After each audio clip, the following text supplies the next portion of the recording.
अस्सलामुअलैकुम रहमतुल्लाहि व बरकातुहू।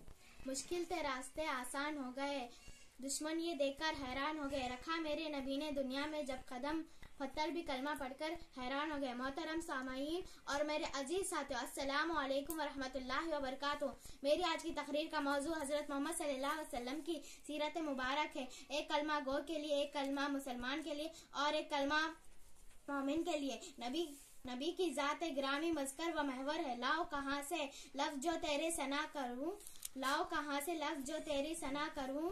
मोहसिन कहूँ बशर का या हबीब खुदा कहूँ। आप सल्लल्लाहु अलैहि वसल्लम रहमतुल लिल आलमीन, इंसानियत के सबसे बड़े खैर ख्वाह बनकर तशरीफ लाए। आप सल्लल्लाहु अलैहि वसल्लम की हयात मुबारक ने इंसानी जिंदगी के साथ साथ तारीख भी बदल कर रख दी। आप सल्लल्लाहु अलैहि वसल्लम की जिंदगी हमारे लिए मुकम्मल ज़ाब्ते हयात है। वो बंदों को अपने खुदा से मिलाकर सलीका हमें जिंदगी का सिखाकर, जो थे दरमियान उन बुतों को हटाकर खुदा को सजदा कराना नबी का, जमीन नबी की, जमाना नबी का। शुक्रिया।